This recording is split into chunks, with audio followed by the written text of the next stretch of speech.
Okay, this will be a response video to Stefan Molyneux's An Introduction to Capitalism.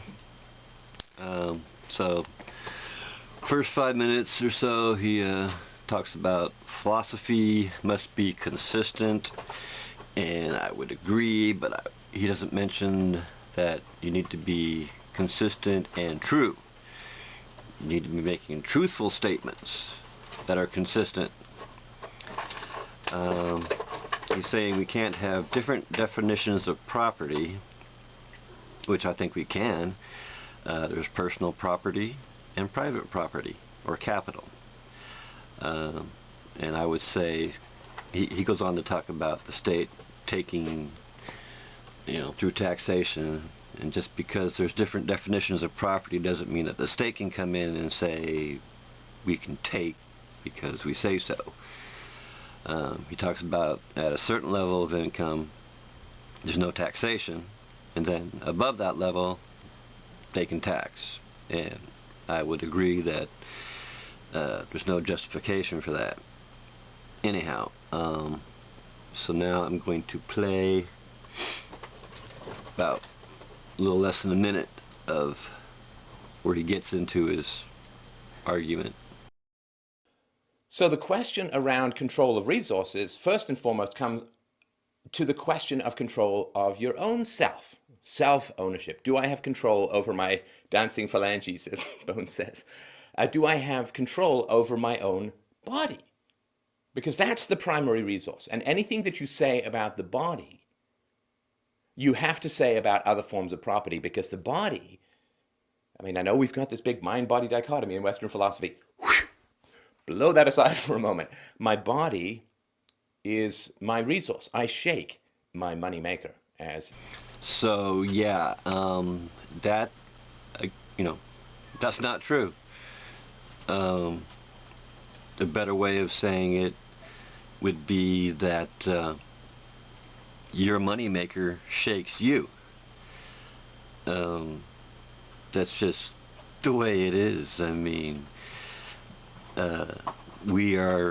We exist because the brain exists. The brain creates us. All we do is experience. And moreover, he, in a different video called The Origin of Determinism, The Absence of Free Will, he says, I think that some people are in effect deterministic. And I would imagine that you are probably one of those people.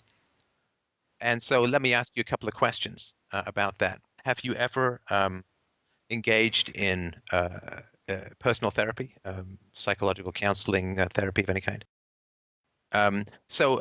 In my experience, and I think with some fairly decent backing up from neurological science, the impulses that animate a lot of people arise from deep within the brain, and if not intercepted by the neofrontal cortex, by the sort of seat of reasoning in the top front part of the brain, tend to act out in ways that I think could be reasonably characterized as pretty deterministic.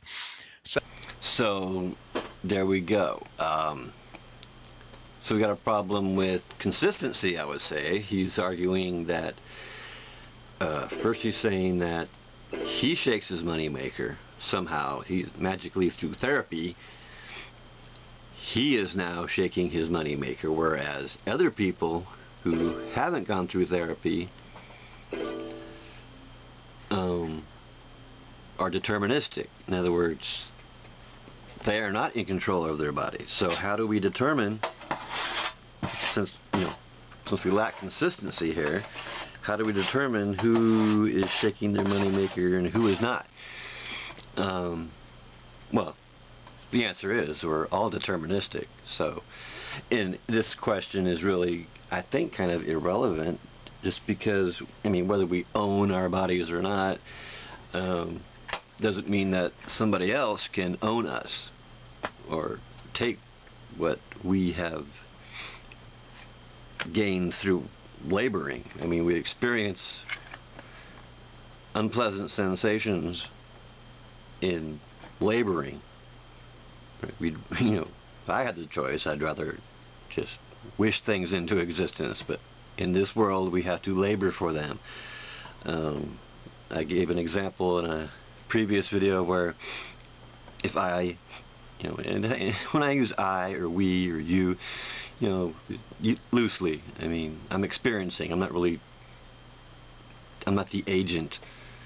I'm just experiencing sensations. But if I dig a well, I labor to dig the well. It's my well. I mean, I labored for it. It doesn't give you you can't come along and say, oh hey, thanks for digging me a well, I'm going to use your well. I mean, the water in the well is not mine, but the well is mine because I labored for it. So anyhow, moving on. Says. And whatever we say about the body as control of a resource, we can't magically reverse when it comes to something else. Like the body is part of matter, part of reality, really the essence of philosophy, because within the body carries our capacity for moral choice and moral self-ownership, moral responsibility. So whatever we say about the body, we have to say about all property. So, well, I mean, again, what you're saying about the body is so far untrue. You don't control your body. I don't control your body. The brain's just going to do what the brain's going to do. I have no control. As a matter of fact, I was in when he was talking about in the neofrontal cortex intercepting impulses from the amygdala. Am I my neofrontal cortex? No, I'm a product of this whole mechanism. I am just experiencing because my brain is this brain in my skull here is active. So, I mean, he's used that before to challenge determinism, that somehow because the neofrontal cortex can intercept, you know, one part of the brain can intercept signals from another part of the brain, and somehow that turns that's a justification or argument for free will. And it's just not. It's just one part of the brain doing something, you know, intercepting signals from another part of the brain. It's just the brain doing, and I'm experiencing what's going on. So, do I own myself? Am I responsible for the effects? And this is a fundamental question around ownership, capitalism, property, social organization, politics, law, force, self-defense, the whole thing. Rape, theft, assault, murder, all of it hinges on, do I control the effects of my body? Am I in control of my body? And am I responsible, to put it that way? Am I responsible for the effects of my actions? So, yeah. And, you know, keep using the word I. Am I responsible? Well, no, I am not responsible. I simply experience. You simply experience thoughts created by the brain. Those thoughts can lead to actions. Well, they do lead to actions. Sometimes those actions are harmful, and sometimes they're not. And that's the key to philosophy and ethics, is harm. If there could be no harm done, there would be no ethics. So it's all about harm. So I mean, the system's built around something that's simply not true. But that doesn't change the fact that we can be harmed. Just because I'm not responsible and you're not responsible, the serial killer's not responsible, doesn't mean we shouldn't, you know, lock away the serial killer. Because even though the serial killer, the I inside the serial killer, is not responsible, we need to put him away to prevent harm. That's the fact. It's all about preventing or alleviating harm. If you say, well, Steph, you are not responsible for the effects of your actions, then you have a problem, because you're putting forward an argument which you control, which you have defined, which you have thought of, which you have used your vocal cords. See, again, it keeps using that word "you." Like, no, my brain did it. You can't blame my brain, or my brain. I can't take credit for what my brain does. My brain's just doing. So there you go. I think phalanges to put out into the world, so you have created an argument, put that argument out into the world. It's your argument. I respond to you, not to the guy next to you, not to the antler head on the wall or anything like that, not to the bug on your knee. I respond to you. So you're saying, well, I am responsible for the effects of my actions. One of the effects of my actions is putting forward an argument, Steph, that says you are not responsible for the effects of your actions, but we're both human beings, right? And so you can't put forward an argument that says someone else is not responsible for the effects of his or her actions, absent or unless there's some very specific phenomenon going on. Like if I have an epileptic attack, I'm clearly not, at that moment, in control of my extremities, and if I knock over a vase, Well, I mean, just the epileptic seizure is just a extreme example. I don't know if that's the right word, but Sam Harris has made this point. If you have a brain tumor and it's affecting your actions, that's just a specific example of what's going on in general. The brain is doing what it's going to do. You have no control over what your brain does. I have no control over what my brain does. My brain's going to do what my brain's going to do. And I'm just going to experience it. These thoughts are just coming to me. It's not like I am creating these thoughts. How can I create a thought when I'm a creation in the first place? I was created by my brain. Continuously being created by my brain. Again, it's really neither here nor there. It's all about harm. That's the only thing that matters. Is that we're sentient beings that can be harmed. Whether we're responsible for the harm being done is beside the point.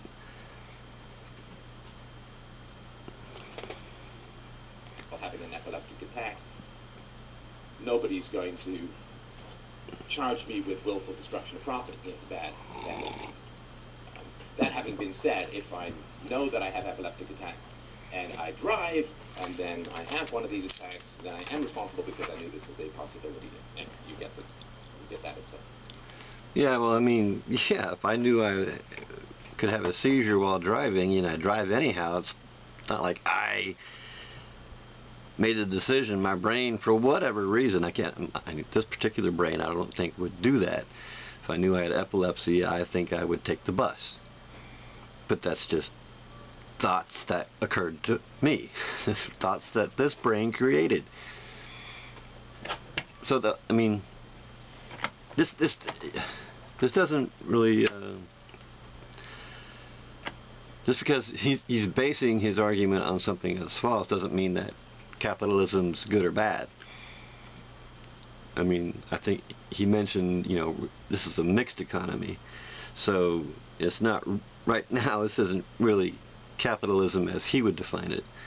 It's basically, the government are basically capitalists of the worst kind. They're just taking from everybody and giving it to other capitalists. And the poor too, but the poor got to jump through hoops to get a little assistance. And the capitalists, in the case of Halliburton, they just were given the contract to build shit in the country we bombed the crap out of. But anyhow, but still, He's basing his argument on something that's not true. So, if I am responsible for the effects of my actions, and you know that emotionally every time I ignore you, every time I say something that really bothers you, you generally get angry at me. Right? No, that's not true. I don't get angry at you. So no, it's not you. It's just your brain. I might be angry at your brain, but how can you be angry at a brain, right? Oh, brain's just doing what it's doing. I can't be angry at it. Right? I mean, you get angry at least at my pixels. So you get upset with me because I'm saying something that you perceive as making you upset. So I'm responsible for the arguments that I put forward. I'm responsible for what I put out into the public sphere. So you keep saying he's responsible. He's not. His brain is.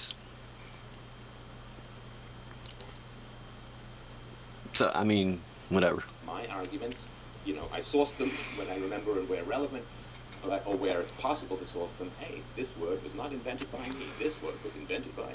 I couldn't never get anything across. So I'm responsible for what I put out into the public sphere, and when you get annoyed or angry at me, or let's say I say something that makes you laugh, then you are acknowledging, because you're laughing at something I said, you're angry at something that I said, that I'm responsible for my arguments, and you're responding to those arguments. So, owning yourself. So, owning yourself means owning the effects of your actions. Now, owning the effects of your actions is how we have such a thing as morality, how we have such a thing as ethics. Again, we have ethics because we can be harmed. It has nothing to do with being responsible for what we do. That's why we have ethics, is because we're sentient beings.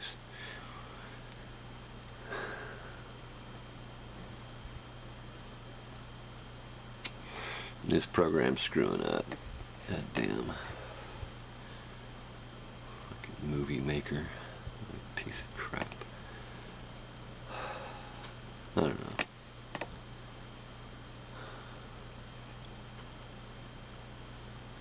I don't think I'll just go to my notes. Just go off of those. Okay, I got about 12 minutes in. He talks about morally good, neutral, or evil, and I like to you know, make things as simple as possible, but no simpler. But I like to put things into two categories. Something's either evil or it's not evil. So this neutral thing, well, neutral is not evil. So just, I mean, it's either bad or it's not bad. So there's that.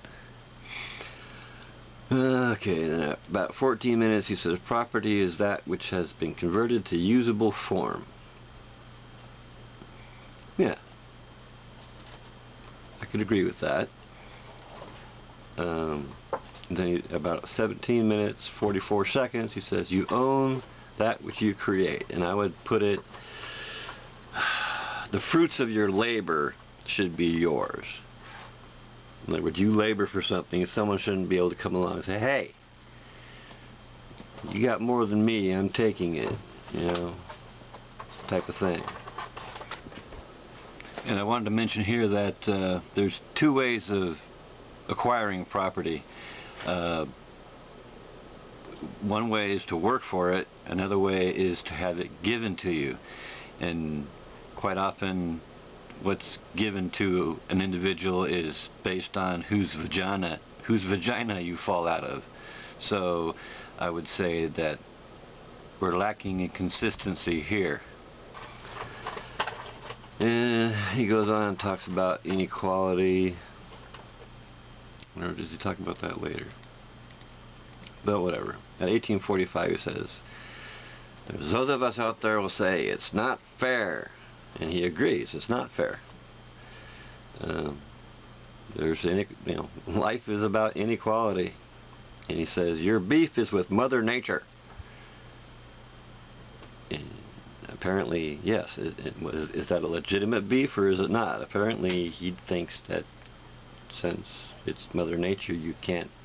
He says she is not so good with the listening. Right. If we were going to anthropomorphize nature, I'd call her a dirty, rotten bitch that doesn't give a fuck about anything. Then he goes on to say brains are glories of nature. And, like, I mean, he's a history major. That's his conclusion, or brains are glories of nature. Brains are the reason why there's suffering. No brains, no suffering. Like, people just want to ignore the suffering for some reason. Sufferings are part of nature. So, I mean, yeah. I mean, I can't argue with nature, but I can argue with you.